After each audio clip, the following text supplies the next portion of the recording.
आज आपको इस वीडियो के माध्यम से ये बताऊंगा कि कार्बन क्रेडिट क्या होता है, कार्बन मार्केट क्या होता है और इसके माध्यम से किस कदर लोग पैसा कमा सकते हैं।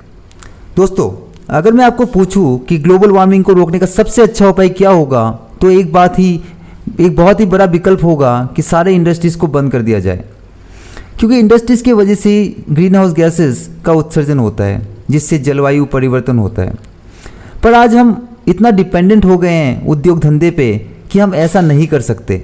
और दूसरा रास्ता ये है कि कुछ ऐसा किया जाए कि जो फॉसिल फ्यूल्स या ईंधन का उपयोग हम करते हैं, जिसके वजह से ये खतरा बना रहता है, उसकी जगह सोलर प्लांट या विंड मिल से ऊर्जा प्राप्त करें। पर ये पॉसिबल फिर भी नहीं है, क्योंकि अभी इसमें पर्याप्त मात्रा में ऊर्जा प्राप्त करने में अभी समय लगेगा। तो तीसरा एक रास्ता ये है जिसका नाम है कार्बन क्रेडिट। कार्बन क्रेडिट से जुड़ा हुआ एक मार्केट, एक बाजार।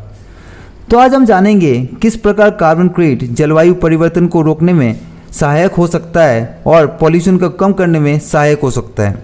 दोस्तों, आज अगर मैं कार्बन मार्केट की बात करूं तो ये क्रिप्टो मार्केट, गोल्ड मार्केट और ऑयल मार्केट से भी बड़ा है।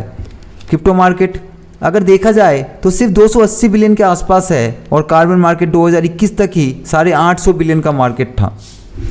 तो दोस्तों, आज हम एक इससे जुड़े हुए कॉन्सेप्ट को जानेंगे कि कार्बन क्रेडिट और कार्बन मार्केट कितना बड़ा कॉन्सेप्ट है और आने वाले समय में ये किस तरह लोगों को पैसा कमा कर दे सकती है।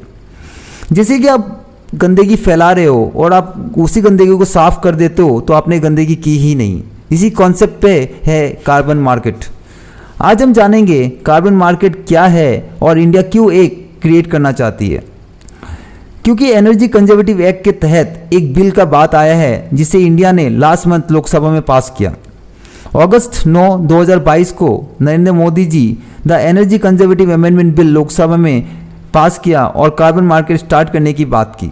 दोस्तों, एनर्जी कंजर्वेशन मतलब कम फॉसिल फ्यूल्स का इस्तेमाल, जिससे जो कार्बन एमिशन होता है या कम कार्बन दर्शाता है। सिंपल भाषा में बोलूँ तो आप कम एनर्जी कैसे इस्तेमाल करोगे। जैसे आप घर पर लाइट फैन ऑफ कर देते हो, बाहर जाते समय आप गाड़ी की जगह साइकिल इस्तेमाल करो, या बल्ब की जगह एलईडी बल्ब यूज़ करो, या आप एसी को कम यूज़ करो इन्फ्लेक्टर के माध्यम से। जो कम एनर्जी लेता है और रोशनी भी ज़्यादा देता है उसको हम एनर्जी एफिशिएंसी कहते हैं। उसी प्रकार दोस्तों, जैसे आप इन्फ्लेक्टर का इस्तेमाल करते हो और आपको जो एसी 24 घंटा चलाने पड़ता है उसकी जगह आप अगर एसी 12 घंटा भी चलाओ तो आपको वही पर्याप्त मात्रा में एफिशिएंसी प्रोवाइड करता है, जिससे आपका कम एनर्जी यूज़ होता है और आपका इलेक्ट्रिसिटी बिल भी कम आता है। उसी तरह इन्फ्लेक्टर काम करता है। दोस्तों, इन्फ्लेक्टर की बात करूँ तो आज इंडिया का एक ऐसा प्रोडक्ट है जिसको जयपुर से स्टार्टअप किया गया और आज 5 देशों में इसको दिया जा रहा है और हर एक पब्लिक सेक्टर और प्राइवेट सेक्टर आज इसको यूज़ कर रहे हैं बहुत ही बड़े मात्रा में, क्योंकि इससे कार्बन एमिशन काफ़ी हद तक रोका जा रहा है। इससे फ़ायदा ये है कि अगर एनर्जी कम इस्तेमाल होगा मतलब कार्बन एमिशन भी कम होगा। तो दोस्तों, आज इन्फ्लेक्टर इंडिया भारत की एक ऐसी कंपनी है जो कार्बन एमिशन को कम करने में बहुत ही सहायक हो रही है। तो 2001 में दोस्तों अगर बात करें तो एक एनर्जी एफिशिएंसी क्राइटेरिया सेट किया गया कि कौन सी इंडस्ट्री कितना कार्बन एमिशन कर सकते हैं। इसके दिए एनर्जी एफिशिएंसी ब्यूरो स्टार्ट किया गया 1 मार्च 2022 को। उनका काम ये था कि एक तो क्राइटेरिया सेट करना और दूसरा रूल्स एंड रेगुलेशंस डिसाइड करना कि Indian economy per unit GDP में एनर्जी का ऊर्जा कम से कम इस्तेमाल हो, मतलब एफिशिएंसी अच्छा हो। दोस्तों, अगर किसी ने क्राइटेरिया को फॉलो नहीं किया तो उन्हें मार्केट में नहीं आने दिया जाएगा। जैसे एसी में रेटिंग्स होता है 1 स्टार, 2 स्टार, 5 स्टार। अगर कंपनीज निर्धारित क्राइटेरिया का उल्लंघन करते हैं तो उनका मार्केट में अपना प्रोडक्ट सेल करने नहीं दिया जाएगा और इसका कंट्रोल एनर्जी एफिशिएंसी ब्यूरो करता है। तो दोस्तों, आज उसी तरह इन्फ्लेक्टर का आने वाला समय में हर एक जो भी इलेक्ट्रॉनिक इंडस्ट्री है वो इस प्रोडक्ट को यूज़ करेगी अपना एफिशिएंसी बढ़ाने के लिए। दोस्तों, 2022 में अगस्त 9 तारीख को जो बिल पास हुआ उसमें ये बताया गया कि हर एक इंडस्ट्री को एक लिमिट तक ही कार्बन एमिशन का परमिट दिया जाएगा और उसमें एक हिस्सा एनर्जी कंजर्वेशन के लिए होगा। तो आज इन्फ्लेक्टर इंडिया का जो प्रोडक्ट है इन्फ्लेक्टर, उसकी ज़रूरत हर एक इंडस्ट्री को पड़ने लगी है, क्योंकि वो लोग बहुत मात्रा में एनर्जी यूज़ कर रहे हैं और कार्बन एमिशन कर रहे हैं। तो आज आने वाले समय में भी ये देखने को मिलेगा कि इन्फ्लेक्टर इंडिया का जो प्रोडक्ट है इन्फ्लेक्टर, उसका कितना बड़ा मार्केट बनने जा रहा है। मान लीजिए 100 यूनिट का परमिट है तो उसका एक हिस्सा ग्रीन टेक्नोलॉजी के लिए होना चाहिए। जो लोग एनर्जी स्टैंडर्ड्स को फॉलो ना करें उनका इंडस्ट्री को बंद कर दिया जाएगा, जो कि एक ब्यूरो कंट्रोल करती है। हर एक इंडस्ट्री को एक रेटिंग दिया जाएगा कि कौन सा इंडस्ट्री को कितना कार्बन एमिशन का परमिशन है या वो कितना कम एनर्जी में अपना सारा काम कर लेगा। तो दोस्तों, जो लोग कम कार्बन एमिशन करेंगे उनको एक प्रमाण पत्र मिलेगा और साथ ही कार्बन क्रेडिट मिलेगा। आप जानते हैं कार्बन क्रेडिट के बारे में।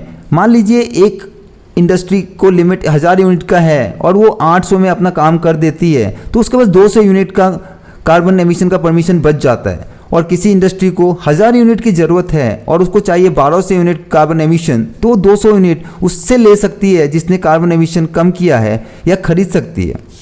उसे बेचकर सामने वाला जिसने कार्बन एमिशन कम किया है वो काफ़ी हद तक पैसा कमा सकती है। दोस्तों, उसी का नाम है कार्बन मार्केट। कार्बन क्रेडिट का कॉन्सेप्ट 1997 में स्टार्ट हुआ था दोस्तों, क्योटो प्रोटोकॉल के तहत, जो जापान से स्टार्ट हुआ था। तो इसमें ये डिसाइड किया गया कि डेवलप कंट्रीज़ का कार्बन एमिशन का एक लिमिट सेट किया जाएगा, क्योंकि डेवलप कंट्रीज़ ने डेवलपमेंट के चक्कर में बहुत कार्बन एमिशन किया और उनका टारगेट सेट कर दिया गया कि आपको कार्बन एमिशन को कम करना है। जो कंट्रीज़ अंडर डेवलप्ड है, जहाँ ग्रीनरी ज़्यादा है और कार्बन एमिशन कम होता है, वो कार्बन क्रेडिट प्राप्त कर सकते हैं और डेवलप कंट्रीज़ को सेल कर सकते हैं। दोस्तों, आज अगर मैं एक कार्बन क्रेडिट के यूनिट को अगर जस्टिफाई करूं तो एक कार्बन क्रेडिट का मतलब है कि आप 1 टन कार्बन डाइऑक्साइड को एटमॉस्फेयर के बाहर फेंक रहे हो। आज कार्बन क्रेडिट की अगर मैं रेट की बात करूं, जो जिस रेट में ये ट्रेड होता है हर एक कंट्री में, तो वो दोस्तों $50 से लेकर $150 तक ट्रेड होता है। अगर मैं इंडिया की कुछ इंडस्ट्रीज़ की एग्जांपल बताऊं, इंदौर नगर निगम की बात करूं, तो वहाँ पे एक बायो मेटामाइजेशन प्लांट लगाकर कार्बन एमिशन कम कर दिया तो वो कार्बन क्रेडिट कमाने लगे। उसी तरह दोस्तों, आज इन्फ्लेक्टर इंडिया की जो इन्फ्लेक्टर का नासा का प्रोडक्ट है, जो कार्बन एमिशन को कम कर देती है 30% से 50% तक, वो बहुत ज़्यादा कार्बन क्रेडिट कमा रही है। दोस्तों, एक एसी अगर 5 घंटे चले और महीने में 20 दिन भी चले तो ऑलमोस्ट वो 1.5 टन कार्बन डाइऑक्साइड रिलीज़ करती है। उसी प्रकार अगर आप इन्फ्लेक्टर का प्रोडक्ट लगाते हो तो आपको कार्बन एमिशन जो कि 30% से 50% कम कर देती है, दोस्तों वो कंपनी उतनी ही एलिजिबल हो जाती है कार्बन क्रेडिट कमाने के लिए। या जो कंपनी इन्फ्लेक्टर का प्रोडक्ट यूज़ कर रही है बहुत लार्ज स्केल में, अगर मैं एग्जांपल बताऊं, जैसे इंडियन रेलवेज इनके क्लाइंट्स हैं, इनके क्लाइंटल्स बहुत बड़े बड़े हैं पब्लिक सेक्टर और प्राइवेट सेक्टर में, PWD, JDA। दोस्तों, आज वो सारे पब्लिक सेक्टर और प्राइवेट सेक्टर जो इनका प्रोडक्ट ले रही है, वो लोग भी कार्बन क्रेडिट कमाने में सक्षम होंगे।